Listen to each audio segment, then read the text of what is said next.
Olá, seja muito bem-vindo, muito bem-vinda a mais um vídeo do canal A Bíblia Diz. Eu sou Fernando Campos e hoje nós vamos estar falando sobre o dom de línguas. Será que todos falam? E eu quero convidar você a assistir a mais este vídeo. Esse canal pela primeira vez, aqui assinasse o canal e também deixasse aí o seu like caso você goste do conteúdo do vídeo. Não esqueça de deixar esse like, porque esse joinha para nós, porque ele é muito útil, ajuda muito o canal, faz com que o algoritmo do YouTube vá entender, e vá disseminar, vá distribuir esse vídeo para um número cada vez maior de pessoas. Eu agradeço e que Deus possa estar abençoando a sua vida.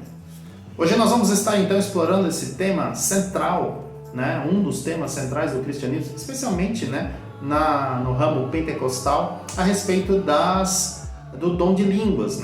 Nós já falamos em vídeos anteriores algumas coisas a respeito disso, quando comentamos sobre a questão do batismo do Espírito Santo, e hoje nós vamos estar então nos aprofundando um pouquinho mais acerca dessa questão do dom de línguas.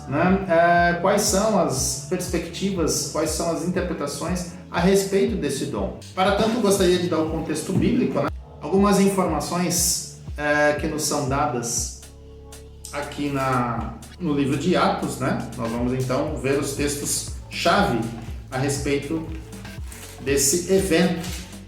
Em Atos capítulo 2, é onde nós temos o derramar do Espírito Santo, a inauguração da igreja, e aquele momento nós temos aquele evento onde há o lugar onde eles estavam reunidos, cerca de 120 discípulos, foi tomado por um som como de um vento impetuoso. Então era como um som, não era um vento impetuoso,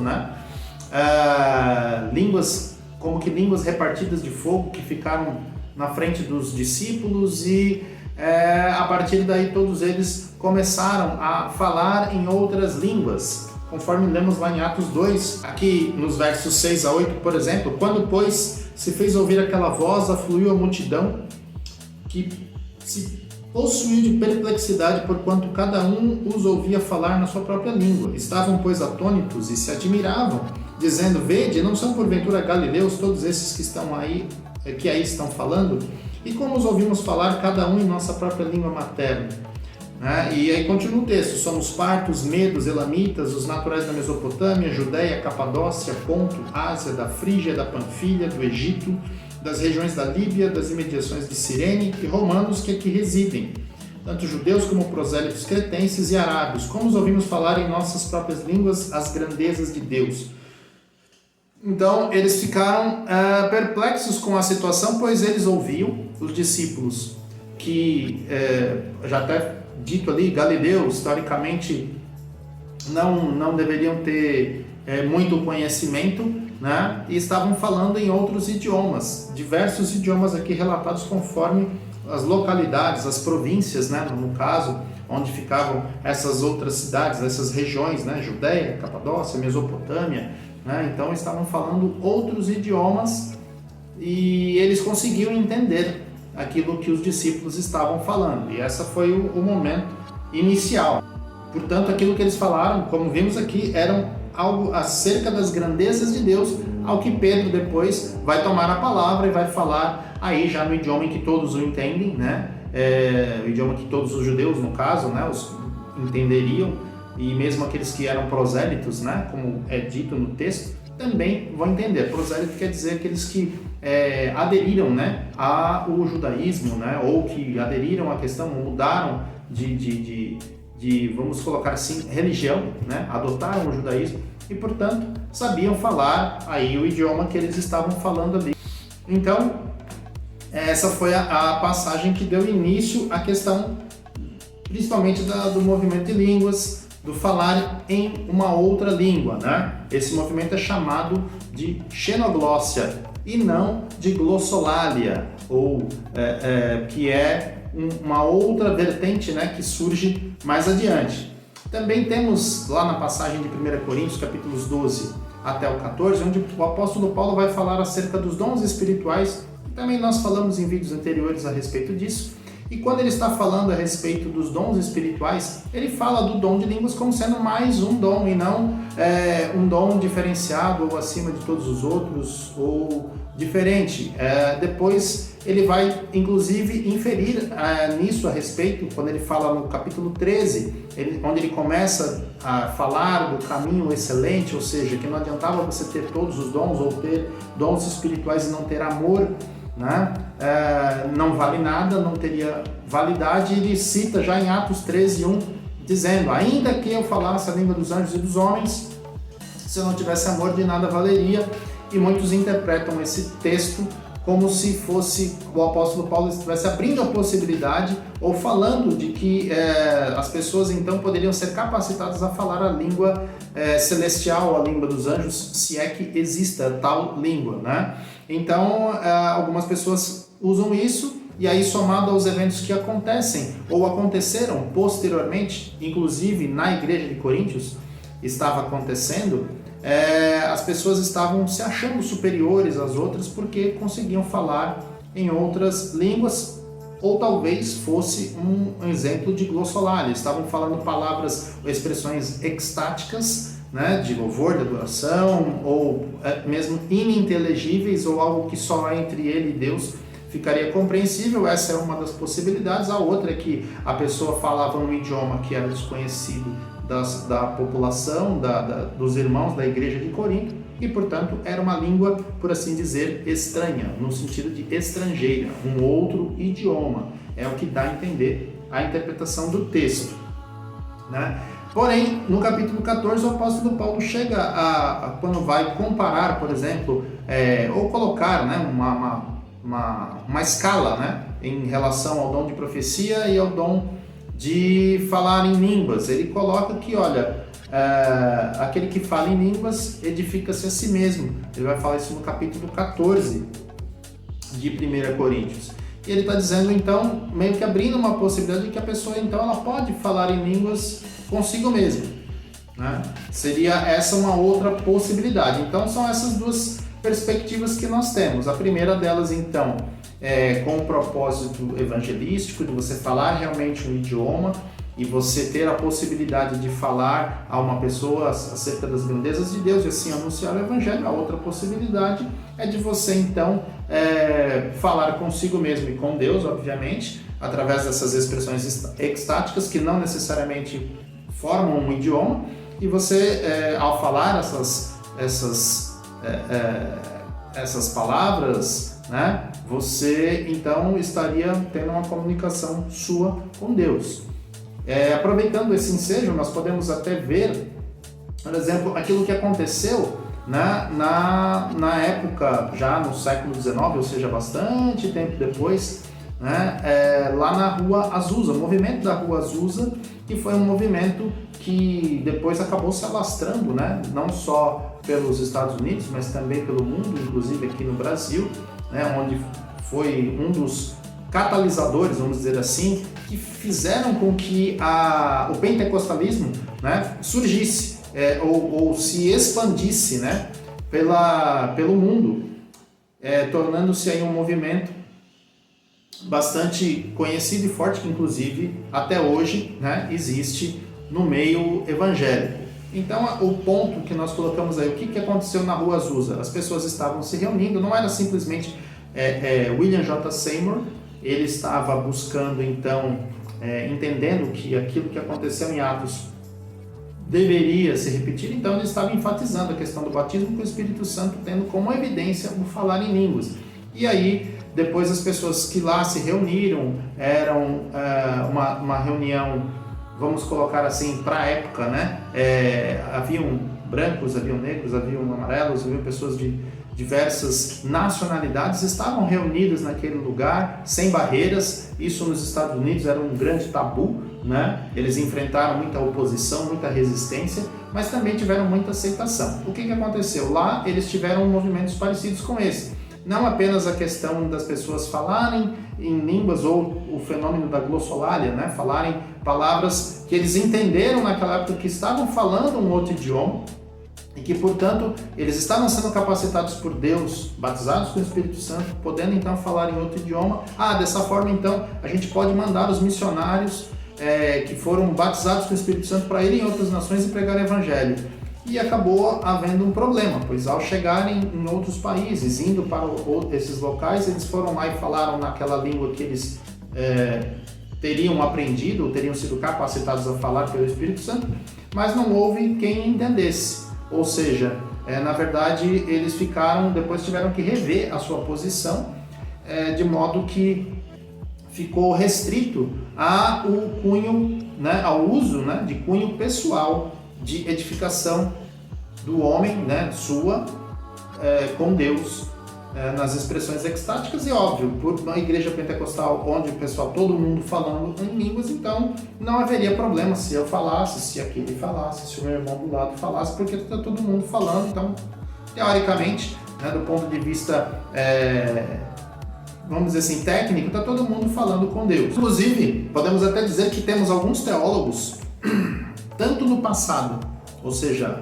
dos pais da igreja, quanto nos tempos mais recentes, que defendem, há aqueles que defendem o dom de línguas com essas duas possibilidades e outros que defendem o dom de línguas como uma única possibilidade, e outros inclusive dizendo que, olha, esses dons, vamos dizer assim, carismáticos cessaram, E nós vamos ver aqui alguns deles. Eu vou colocar até na tela aqui o nome, para que você possa ver. Então nós temos aqui, por exemplo, os pais da igreja. Irineu de Lyon, de 130 a 202, foi o período que ele viveu. Ele menciona que o dom de línguas ainda estava presente na igreja. Em sua obra Contra as Heresias, Irineu afirma que muitos na igreja falavam em línguas pelo Espírito, indicando que ele reconhecia esse fenômeno como ativo em seu tempo. Então até uma geração ou duas depois, ainda havia esse fenômeno. Era percebido, Tertuliano, de 160 a 220, Tertuliano também fala sobre manifestações do Espírito, incluindo línguas. Ele era montanista, um movimento que enfatizava o uso dos dons espirituais, sugerindo que essas práticas eram comuns entre alguns grupos cristãos. Lembrando que o montanismo depois acabou se tornando um movimento herético, e foi condenado pela igreja, ok? Orígenes faz menção ao dom de línguas, mas de uma forma mais teológica e alegórica. Ele interpreta o fenômeno como um sinal da presença do Espírito, mas não há muitos relatos sobre a prática ativa do dom em sua época. Ou seja, já pelo final, próximo ali do final do século III, já estava o dom caindo em desuso, vamos dizer assim. Crisóstomo, 347 a 407, João Crisóstomo, conhecido como um dos maiores pregadores da igreja, menciona que os dons, incluindo as línguas, não eram tão comuns em seu tempo como eram nos dias dos apóstolos. Ele viu os dons como algo que estava diminuindo na igreja. Agostinho de Hipona, de 354 a 430. Agostinho argumenta que o dom de línguas foi um sinal temporário para o estabelecimento da igreja e que não era mais necessário após os tempos apostólicos. Para ele, o dom de línguas servia como um sinal do poder de Deus para os não crentes. Então, percebemos, à vista de tudo que foi mostrado aí, nós percebemos uma transição, no entendimento da prática e dos dons espirituais, especialmente o de línguas, com o passar do tempo. Então, enquanto alguns reconheceram, outros viram que o dom estava caindo em desuso. Nos tempos atuais, nós temos alguns outros que eu vou colocar aí para você também. John MacArthur, um dos principais críticos do uso contemporâneo do dom de línguas. MacArthur, que ele é, se não me engano, sensacionista, acredita que o dom cessou após a era apostólica. Semelhante à posição de Agostinho de Hipona, ele vai defender aí que os dons miraculosos, incluindo as línguas, tinham a função de autenticar a mensagem dos apóstolos e, portanto, não são necessários hoje. Wayne Grudem, embora Grudem seja mais favorável ao uso contemporâneo dos dons espirituais, ele admite que o dom de línguas, como nos tempos apostólicos, não é tão comum. Ele defende que o dom ainda é válido e útil, mas reconhece que pode ser interpretado de formas diferentes e nem sempre se manifesta da mesma maneira descrita no Novo Testamento. D.A. Carson apresenta uma visão equilibrada sobre o dom de línguas, argumentando que, embora o dom possa continuar, ele deve ser praticado de acordo com as orientações bíblicas. Ele ressalta a importância do discernimento e da edificação da igreja em vez do uso desordenado. Sam Storms. Sam Storms, um defensor do continuacionismo, ou seja, ele é o contrário, né, de MacArthur, por exemplo. Ele acredita que todos os dons espirituais, incluindo as línguas, estão disponíveis para a igreja hoje. Ele, porém, reconhece que sua manifestação pode variar e não necessariamente reflete o mesmo propósito que tinha na era apostólica. E por último, Craig Keener. Keener também adota uma perspectiva continuacionista, afirmando que o dom de línguas não foi limitado ao período apostólico. Ele reconhece o dom como parte da experiência cristã, especialmente em contextos de missões e de evangelizações. Então, nós vemos aí que nós temos posições diferentes a respeito do fato, né? Ou da prática, melhor dizendo, do dom de línguas.